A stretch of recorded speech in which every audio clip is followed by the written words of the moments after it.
Et donc, lorsque un jeune entre dans une secte pernicieuse pour avoir l'argent et la célébrité, la première chose qu'on fait, c'est qu'on modifie d'abord son temps d'existence. C'est ce que vous appelez souvent communément de vivre heureux, mourir jeune.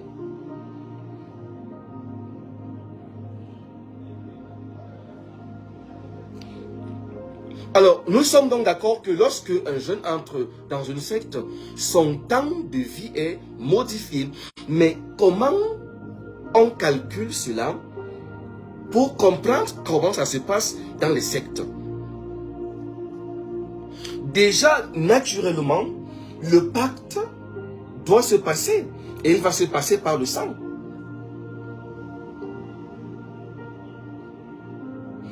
Parce que dans Lévitique chapitre 17 au verset 11, il est dit que l'âme est dans le sang. Et selon les scientifiques, l'âme, c'est le sang. Parce que lorsque quelqu'un meurt cliniquement, lorsque quelqu'un est décédé, la seule chose qu'on ne retrouve pas chez le défunt, c'est le sang. Lorsque on scarifie un peu sa chair, là, la chair est toute blanche. Donc lorsqu'on meurt, l'une des choses, ou la seule chose qui disparaît du corps, là directement, c'est d'abord le sang.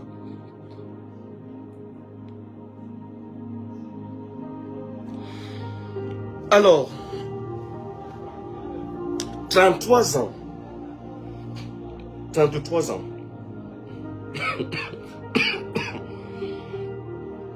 Ce qui est bien est que nous savons déjà que lorsque un jeune entre dans une secte pour chercher l'argent, la célébrité et autres, son temps d'existence est modifié. Et tout à l'heure, je vais expliquer plus aisément pourquoi. Dans la franc-maçonnerie, par exemple, il existe 12 degrés. Et ce que j'entends par degré ici, ce sont des étapes d'initiation. Les degrés, ce sont les étapes d'initiation. Et donc, dans la franc-maçonnerie, il y en a 33. Et donc, le 33e degré est le degré le plus important et le dernier des degrés. Est-ce que tu es en train de partager?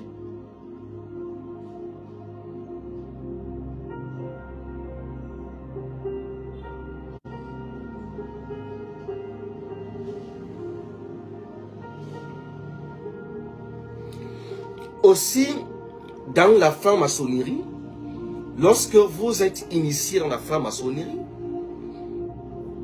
vous voyez le grand risque que je prends de vous expliquer ces choses-là, qui sont des choses très cachées, très secrètes. Je vous invite donc à sauver vos enfants, à sauver des gens en partageant par milliers cette vidéo. Et donc, lorsque vous êtes initié au premier degré, des 33 degrés de la franc-maçonnerie, on vous donne l'âge symbolique de 3 ans. Pourquoi? Parce qu'on considère que vous venez de naître.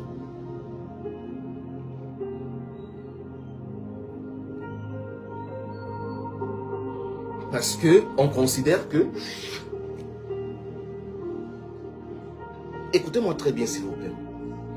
Ne tirez pas des conclusions tout de suite. Écoutez d'abord.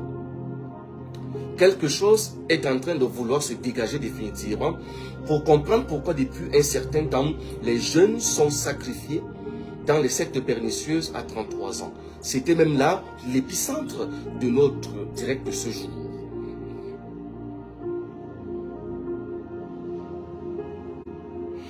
Donc, vous voyez donc que lorsque vous entrez dans une secte pernicieuse, il faut une espèce de renaissance.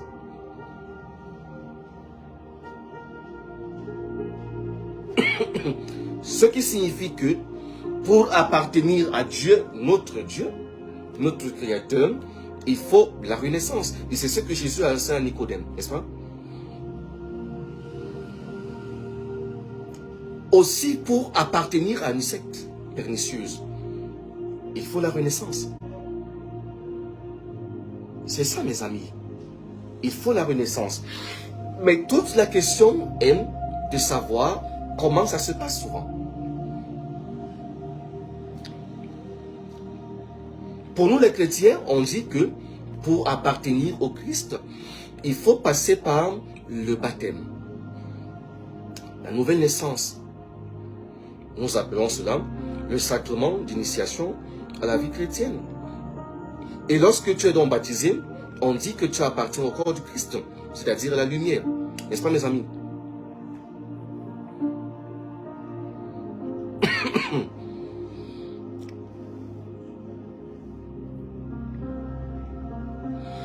Et donc, la condition pour appartenir à une secte pernicieuse, c'est la renaissance. C'est la renaissance. Tout à l'heure, je vais vous dire quelque chose de grand. La condition pour appartenir à Dieu, c'est la renaissance, pas le baptême. La condition pour appartenir à une secte pernicieuse, à une loge, c'est la renaissance. C'est-à-dire que la condition pour appartenir au diable, c'est la renaissance. La renaissance spirituelle.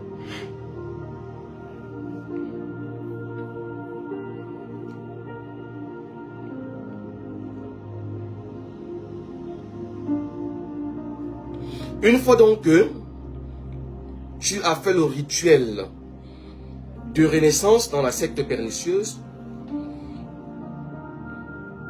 quelque chose va se passer.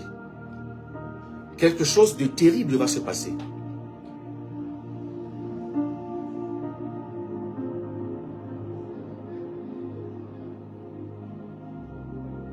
C'est que votre temps d'existence revient à zéro.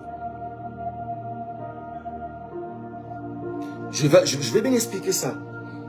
Lorsque on vous accueille dans une secte pernicieuse, dans une loge, on va d'abord se rassurer que votre âme puisse les appartenir. Tout comme lorsque tu veux devenir chrétien, on va d'abord se rassurer que ton âme appartient au Christ par le baptême et bien d'autres sacrements. Dans une secte, c'est pareil, mais à l'inverse. Donc, lorsque vous entrez là-bas, vous passez donc par des rituels d'initiation qui vont faire en sorte que vous renaissez spirituellement. Souvent même, l'adepte qui le fait ne comprend pas ce qu'il fait. Alors, je vous explique donc comment ça se passe. Et la symbolique qui est liée souvent aux actes que vous posez.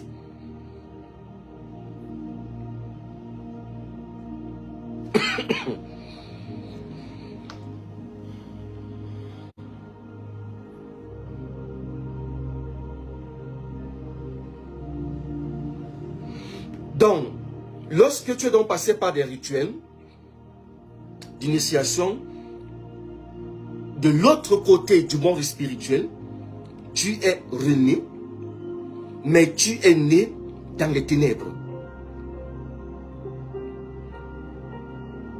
Lorsque tu entres dans une secte pernicieuse, ils vont te faire renaître par un rituel, et donc spirituellement, ton esprit, ton âme vont renaître dans les ténèbres, dans les ombres, dans le mal.